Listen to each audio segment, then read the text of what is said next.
नमस्कार। प्राकृतिक दुनिया को व्यवस्थित करने वाले इस दिलचस्प एक्सप्लेनर में स्वागत है। आज हम जीव विज्ञान की उस खास भाषा को डिकोड करने जा रहे हैं जो पूरी दुनिया को एक सूत्र में बांधती है। बिल्कुल, आज हम जैविक नामाकरण यानी बायोलॉजिकल नॉमेनक्लेचर के रहस्य से पर्दा उठाएंगे और उस बेहद तार्किक और सच कहूं तो शानदार फाइलिंग सिस्टम को समझेंगे जिसका उपयोग हमारी इस विशाल प्राकृतिक दुनिया को व्यवस्थित करने के लिए किया जाता है। तो चलिए बिना किसी देरी के शुरू करते हैं। तो आज की हमारी इस चर्चा की रूपरेखा कुछ इस प्रकार होगी। सबसे पहले हम देखेंगे नामकरण की आवश्यकता, फिर द्विनाम नामकरण पद्धति, उसके बाद नामकरण के कुछ महत्वपूर्ण नियम, इसके बाद त्रिनाम पद्धति और उसके उदाहरण, और अंत में जीव जगत का वर्गीकरण। तो सफर शुरू होता है स्थानीय नामों की उलझन से लेकर एक विशाल जैविक पदानुक्रम तक। भाग 1, नामकरण की आवश्यकता, स्थानीय नामों की समस्या। इस शानदार समाधान को समझने से पहले उस असल समस्या को समझना बहुत जरूरी है जो भाषाई और भौगोलिक दूरियों के कारण वैज्ञानिक अध्ययन में एक बड़ी रुकावट बन रही थी। जरा एक स्थिति की कल्पना करते हैं। दुनिया के अलग अलग देशों के वैज्ञानिक बिल्कुल एक ही छोटी सी चिड़िया पर रिसर्च कर रहे हैं, लेकिन वो एक दूसरे की बात समझ ही नहीं पा रहे। आखिर ऐसा कैसे हो सकता है कि एक ही पक्षी के 3 बिल्कुल अलग अलग नाम हो? ये तो बहुत बड़ी उलझन है। और यही बात इस समस्या की जड़ को बिल्कुल साफ कर देती है। देखिए, इंग्लैंड में जिसे हाउस पैरो कहा जाता है, वही चिड़िया जापान में सुजून और हॉलैंड में मुर्च है। अब सोचिए, ये तो विज्ञान में एक बहुत बड़ी बाधा थी।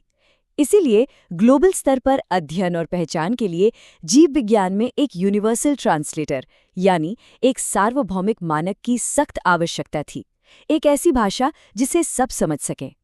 तो यहाँ पर एक बहुत ही महत्वपूर्ण बात सामने आती है। वर्गीकी यानी टैक्सोनमी किसी भी जीव की पहचान करती है और उसे एक वर्ग में रखती है, जबकि नामकरण यानी नॉमेनक्लेचर वो समान भाषा प्रदान करता है जो अंतर्राष्ट्रीय स्तर पर अध्ययन को एक समान बनाता है। आसान शब्दों में कहें तो एक सिस्टम पहचानता है और दूसरा उसे पूरी दुनिया के सामने एक नाम के साथ पेश करता है। भाग 2, द्विनाम नामकरण पद्धति, सार्वभौमिक समाधान। अब आगे बढ़ते हैं उस बेहद शानदार और प्रभावी समाधान की तरफ जिसे इस नामकरण की अराजकता को खत्म करने के लिए पेश किया गया था। बात है साल 1753 की। कैरोलस लिनियस नाम के एक वैज्ञानिक ने इस विश्वव्यापी जरूरत को बहुत अच्छे से पहचाना। उन्होंने अपनी किताब स्पीशीज प्लेंटेरम में इस द्विनाम पद्धति यानी बाइनोमियल नॉमेनक्लेचर को दुनिया के सामने रखा। सच में ये विज्ञान जगत के लिए एक क्रांतिकारी कदम था और इसी वजह से बाद में इसे इंटरनेशनल साइंस कांग्रेस ने भी पूरी मान्यता दे दी। अब इस प्रणाली की सबसे बड़ी खूबी क्या है? इसकी सादगी और बुद्धिमत्ता। किसी भी जीव की पहचान को सिर्फ 2 हिस्सों में बांट दिया गया। पहला हिस्सा एक व्यापक परिवार समूह को दर्शाता है जिसे वंश या जीनस कहते हैं, और दूसरा हिस्सा एक विशिष्ट व्यक्तिगत पहचान है जिसे जाति या स्पीशीज कहा जाता है। है ना एकदम सटीक और सरल? भाग 3, नामकरण के महत्वपूर्ण नियम, मानक बनाना। चलिए देखते हैं कि इन नामों को लिखने के लिए अंतर्राष्ट्रीय स्तर पर एक सख्त और सर्वसम्मत ढांचा कैसे तैयार किया गया। ये सटीक नियम इस बात की गारंटी देते हैं कि वैज्ञानिक दुनिया की कोई भी भाषा बोलता हो वो किसी वनस्पतिक या प्राणी शास्त्रीय नाम को देखते ही तुरंत पहचान लेगा। चलिए आलू का ही उदाहरण लेते हैं। पहला कदम, वंश का नाम हमेशा कैपिटल अक्षर से शुरू करना है, जैसे सोलैनम का एस। दूसरा कदम, जाति का नाम हमेशा छोटे अक्षरों यानी लोअर केस में लिखना है, जैसे ट्यूबरसम। और तीसरा, दोनों को तिरछे अक्षरों यानी इटैलिक्स में लिखना है। तो ये बन गया सोलैनम ट्यूबरसम। लेकिन बात सिर्फ फॉर्मेटिंग पर खत्म नहीं होती। इसके अलावा भी कुछ बेहद सख्त नियम हैं, जैसे नाम लैटिन भाषा से ही लिए जाने चाहिए, वे छोटे और उच्चारण में आसान होने चाहिए, और हाँ, जो नाम सबसे पहले प्रकाशित होता है बस वही मान्य होता है।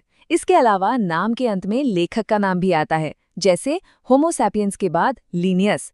दिलचस्प बात तो ये है कि ये नाम जीव की उत्पत्ति, उसके आवास जैसे एक्वाटिका या फिर उसके रंग जैसे नाइग्रा से भी प्रेरित हो सकते हैं। इस टेबल को देखकर ये बिल्कुल साफ हो जाता है कि कैसे हमारे रोजमर्रा के पौधों को इस 2 नाम प्रणाली के जरिए पूरी दुनिया में एक समान रूप से सूचीबद्ध किया गया है। इसका मतलब है कि दुनिया के किसी भी कोने में चले जाएं, गेहूं को ट्रिटिकम एस्टिवम और आम को मैंगीफेरा इंडिका के रूप में ही जाना जाएगा। कोई कंफ्यूजन नहीं। भाग 4 त्रिनाम पद्धति और उदाहरण उपजाति जोड़ना। देखिए, पौधों के लिए तो 2 नाम काफी हैं, लेकिन जानवरों की दुनिया वो थोड़ी ज्यादा जटिल है। वहां कभी-कभी थोड़ी और विशिष्टता यानी स्पेसिफिसिटी की जरूरत पड़ जाती है। वनस्पति विज्ञान में भले ही इसका इस्तेमाल न हो, लेकिन प्राणीशास्त्र यानी जूलॉजी में ये तीसरी श्रेणी बहुत ही महत्वपूर्ण है। इसे त्रिनाम पद्धति या ट्रिनोमियल नोमेनक्लेचर कहते हैं। ये 3 शब्दों वाली एक प्रणाली है जहां तीसरा शब्द एक ही प्रजाति के अलग-अलग क्षेत्रीय प्रकारों यानी उपजातियों को दर्शाता है। और ये भौगोलिक विविधताओं को समझने का एक बहुत ही शानदार उदाहरण है। देखिए, मूल प्रजाति है कॉर्वस स्प्लेंडेंस, लेकिन हमारे भारतीय उपमहाद्वीप में इसके अलग-अलग प्रकार मिलते हैं। जैसे भारतीय कौवा है स्प्लेंडेंस, श्रीलंकाई कौवा है प्रोटेगैलस और बर्मी कौवा है इंसुलेंस। तीसरा शब्द हमें बिल्कुल सटीक जगह बता देता है। भाग 5 जीव जगत का वर्गीकरण, एक व्यापक दृष्टिकोण। एकल जीवों का नामकरण तो सुलझ गया, लेकिन अब अगला कदम थोड़ा जूम आउट करना है। ये देखना है कि ये सारे नाम एक विशाल और आपस में जुड़े हुए जैविक पदानुक्रम यानी बायोलॉजिकल हायरार्की में कैसे फिट बैठते हैं। चलिए नीचे से ऊपर की ओर इस पदानुक्रम को समझते हैं। शुरुआत होती है वंश या जीनस से। ये समान प्रजातियों का एक समूह है। उदाहरण के लिए पैंथरा वंश को ही ले लीजिए। इसमें शेर, चीते और बाघ जैसे करीब से जुड़े चचेरे भाई एक साथ आते हैं, लेकिन ये सभी सामान्य बिल्लियों से एकदम अलग रहते हैं। अब थोड़ा और ऊपर चलते हैं। अगले स्तर पर वंश अब एक कुल या फैमिली का रूप ले लेता है। जैसे कुल फेलिडी में पैंथेरा वंश और हमारी सामान्य बिल्लियां, ये सब एक ही परिवार का हिस्सा बन जाते हैं। वहीं दूसरी ओर कुत्तों और लोमड़ियों को पूरी तरह से अलग रखकर एक नया कुल कैनेडी बनाया गया है। लेकिन कहानी यहाँ खत्म नहीं होती। जैसे जैसे ये वर्गीकरण एक गण या ऑर्डर तक पहुँचता है, पहले के वो सारे अलगाव धीरे धीरे कम होने लगते हैं। अब देखिए ना, कार्निवोरा गण में कुछ समान लक्षण होने के कारण बिल्लियों का कुल फेलिडे और कुत्तों का कुल कैनिडे अंततः एक साथ आ ही जाते हैं।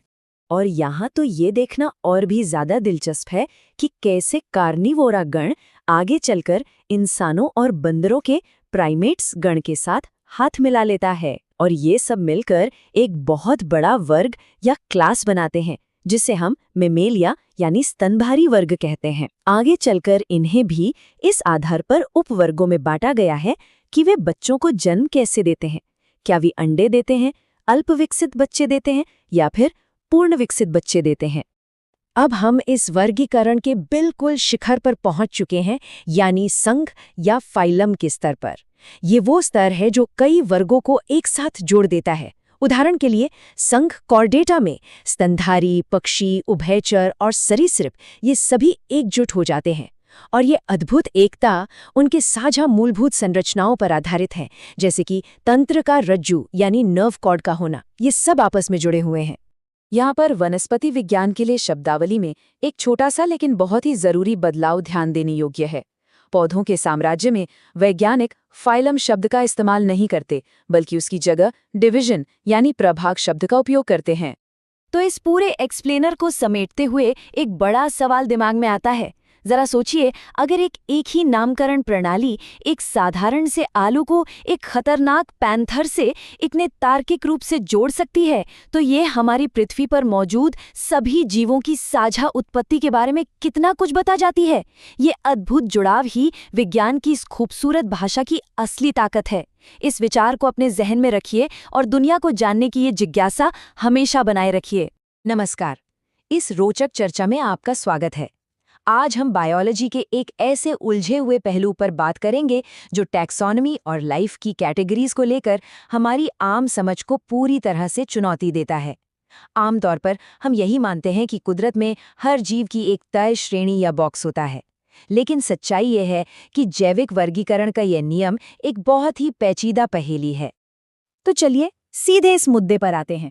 आखिर एक बायोलॉजिकल स्पीशीज या प्रजाति को क्या चीज इतना अलग और विशिष्ट बनाती है? परिस्थिति की इन सीमाओं को हम आखिर कैसे मापते हैं? सुनने में तो ये सवाल बड़ा सीधा सा लगता है ना, लेकिन इसका सच्चा जवाब उतना ही गहरा और कॉम्प्लेक्स है।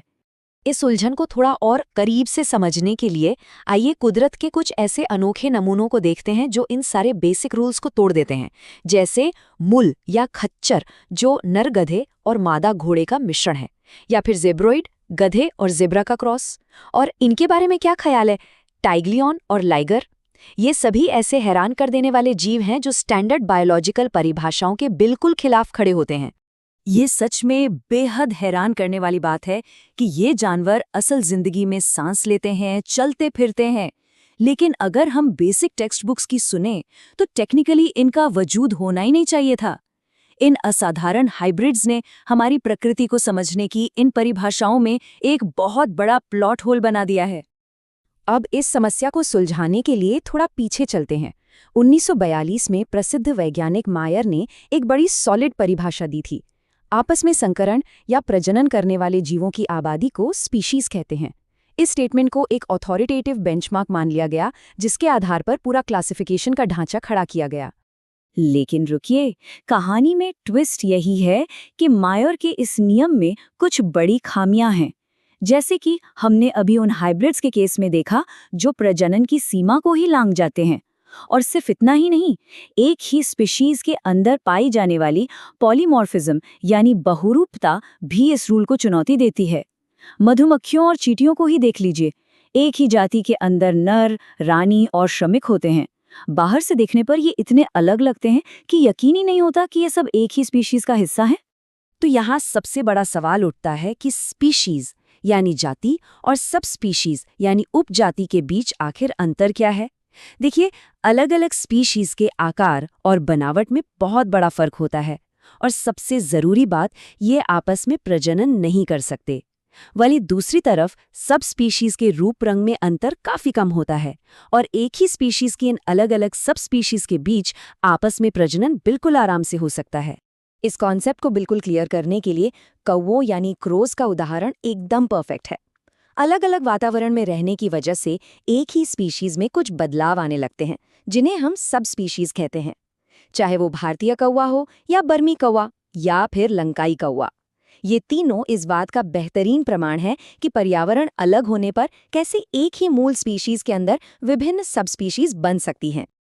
अब आइए इस वर्गीकरण की बारीकियों को समझते हैं और देखते हैं कि स्पीशीज को 4 अलग-अलग अनोखी कैटेगरीज में कैसे बांटा गया है। सबसे पहले लिस्ट में आती हैं एलोपैट्रिक स्पीशीज। ये ऐसी स्पीशीज हैं जो भौगोलिक दूरी यानी ज्योग्राफिकल आइसोलेशन के कारण बनती हैं।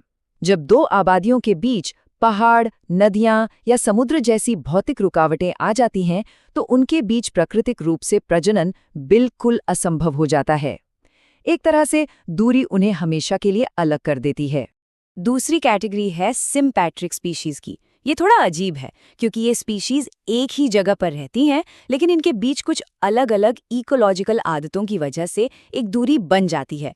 मतलब पड़ोसी होने के बावजूद इनकी अलग अलग लाइफ चॉइसेस इन्हें आपस में मिक्स होने से रोकती हैं। इनमें नेचुरल प्रजनन नहीं होता, हाँ, आर्टिफिशियली इनमें प्रजनन जरूर करवाया जा सकता है। तीसरे नंबर पर आती है सिबलिंग स्पीशीज, और ये सच में बहुत दिलचस्प है। ये ऐसे जीव हैं जो देखने में बिल्कुल एक जैसे यानी जुड़वा लगते हैं, बाहर से कोई अंतर नहीं दिखता, लेकिन प्रजनन के मामले में ये एक दूसरे से पूरी तरह आइसोलेटेड होते हैं।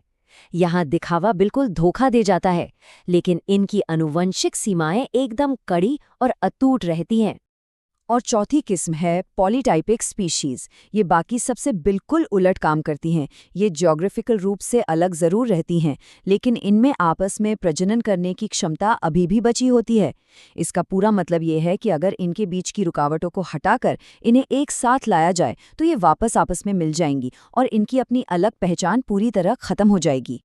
अब आगे बढ़ते हैं और सिर्फ बाहरी रूप रंग से आगे निकलकर स्पीशीज की आधुनिक आनुवांशिक यानी मॉडर्न जेनेटिक अवधारणा पर नजर डालते हैं। मॉडर्न जेनेटिक्स के हिसाब से एक वैलिड स्पीशीज तय करने के कुछ नियम होते हैं। पहला, उनका एक कॉमन जीन पूल होना चाहिए। दूसरा, जीन्स का स्वतंत्र संचार। तीसरा, नेचुरल सिलेक्शन और बदलते माहौल के हिसाब से लगातार खुद को ढालने की क्षमता।